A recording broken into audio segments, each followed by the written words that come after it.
Every rival Aprilia needed to beat this season is behind them. Ducati, KTM, Honda, all of them, behind. The one they cannot beat is in the same garage, and that one is on the same bike. So what happens to the most dominant team in MotoGP when the biggest threat to the championship isn't the opposition, it's themselves? Aprilia built a bike so complete it removed every external threat from the title fight. 3 rounds in, the top 2 in the championship are both riding RSGPs. Bezzecchi leads. Martin is 4 points back. No Ducati, no KTM, no Honda in between. Total dominance. And a problem no rival manufactured for them. Massimo Rivola called it a difficult situation before the season fully arrived. And he was right. Not because the bike isn't fast enough, because it is too fast.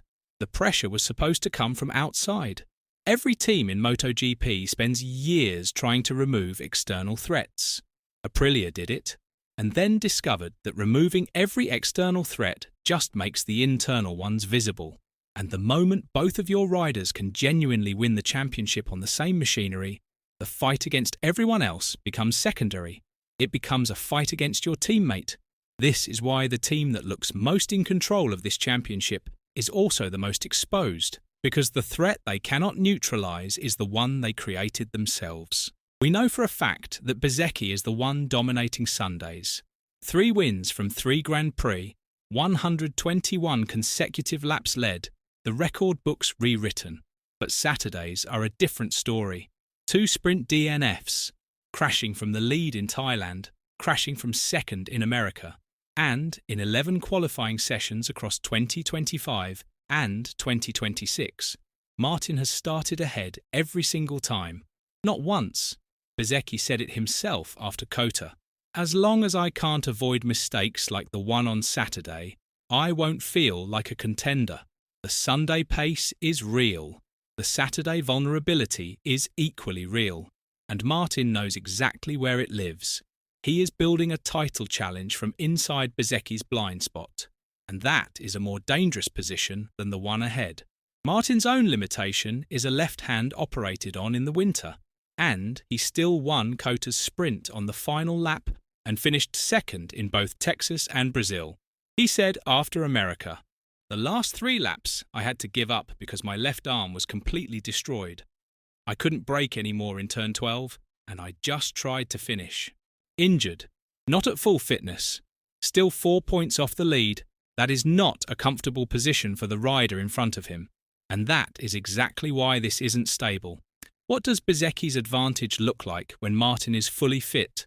No one inside that garage wants to find out. But the story doesn't end there. Aprilia's official position is measured, deliberate, and carefully constructed. Rivola declared both riders free to race until the math eliminates one of them. He added, "It would certainly be nicer if we were 3 GPs from the end and not 3 from the start."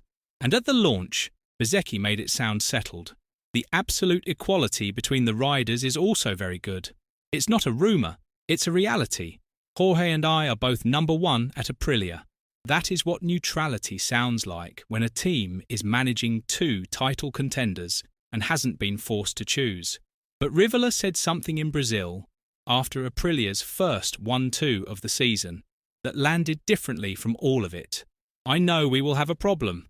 Not might, not could, will." He named it in present tense before it had arrived. And when a team boss names a future problem in the present, that problem has already started.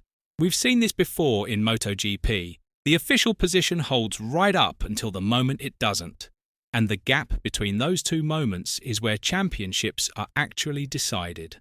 I don't think it is a coincidence that Rivola used the word will. That is not the language of a team in control of the situation. That is the language of a team that has already read the ending. Let's not forget that the most damaging team orders are never announced.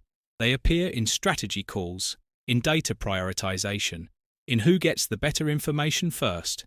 And by the time the rider on the wrong side of it realizes what's happening, the gap is already there. You can't stay neutral once you've named the problem. And this is where it turns. Because inside that garage, there is already a preferred winner. According to reports from sources close to the team, Aprilia are desperately hoping Bezzecchi wins the championship, not Martin. And the moment a team starts hoping for one rider, they've already stopped racing for both. That framing isn't neutral. It doesn't stay a preference. It becomes a direction. The decisions that follow, however small, however invisible, begin to reflect it. Who receives information first? Who gets the benefit of a strategic call in a tight moment? Who gets protected when both riders need the same resource at the same time? None of these are dramatic moves. They don't make headlines, but they exist inside every team that has ever managed two riders fighting for the same title. And more importantly, the rider on the wrong side of them feels it before he can name it. The most dangerous part is not the preference itself, it's the silence around it. How do you fight something you can't prove is happening? You can't keep this equal anymore. Martin came to Aprilia expecting a title shot, not a negotiation. He tried to leave in 2025 when his position felt wrong, and the team blocked it. He stayed. Now he sits 4 points from the lead on a bike, whose team reportedly prefers the other rider to win. I don't think that sits quietly.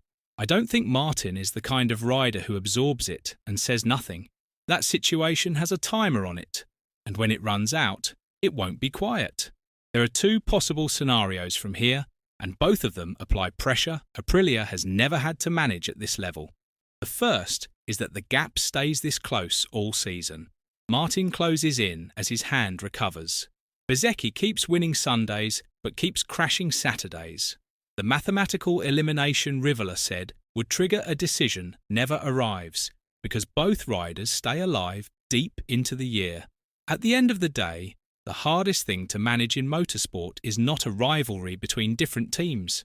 It is a rivalry inside the same one, where every strategy call is felt by both riders, where every debrief is shared but the implications land differently, where the same data produces two opposite conclusions about who it favours. I don't think that environment stays neutral. I don't think either rider is built to accept it quietly, and I highly doubt the paddock stays quiet around it either. Because once the narrative locks in, the pressure becomes external as well as internal. Every race result gets filtered through the same question. Who is the team actually racing for? And at what point does free to race become impossible to maintain? On the other hand, one rider breaks clear. Bezzecchi builds a lead the math can no longer ignore. Martin gets eliminated. The team becomes what former MotoGP winner Marco Melandri already said it should be. Bezzecchi is on a roll right now, so I would try to make sure Martin doesn't make him nervous. In my opinion, the fact that there is a first and second rider will be fundamental. One flag, one direction. Cleaner on paper, but Martin has already shown once that he will not stay in a situation that doesn't suit him, and Aprilia already know that better than anyone. They blocked his exit once. They won't always be able to. And once a team decides who they want to win, they've already decided who has to lose. In MotoGP, the rider who has to lose is usually the one who leaves. Let us know in the comments below. And once you do that, make sure to click on the video appearing on your screen right now.